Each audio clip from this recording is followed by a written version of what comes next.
এই মামা দেখ দেখ দেখ, ইস কি যে মাখন রে মামা। আরে এই মেয়েটার নাম চিনি, আর ওর নামটা জানি কি। ও আমি যখন কিন্ডারগার্টেনে পড়তাম এই মেয়ের আমি এক ক্লাসে ছিলাম, আর অনেক মেধাবী, ওর রোল এক ছিল। ওর নাম হচ্ছে, নামটা ও ওর নাম হচ্ছে বউ। কি করছ বেটা, তাহলে তুই চিনোস? যা গিয়া কথা যা। ও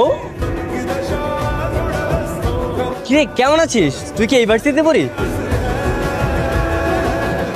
কি আপনি? ঠিক চিনতে পারলাম না। তুই আমাকে চিনতে পারছিস না? আমি রিফাত, আমরা তো একই ক্লাসে পড়তাম। আর ওই যে সাপ্তাকুড়িল কিন্ডারগার্টেন মনে আছে? আর তুই ভুলে গেছিস একদিন যে তোকে আমি মেরেছিলাম, তারপরে তুই প্রিন্সিপালের কাছে বিচার দিলি, সারাদিন আমাকে কান ধরে দাঁড় করে রেখেছিল, আমি সেই ছেলে।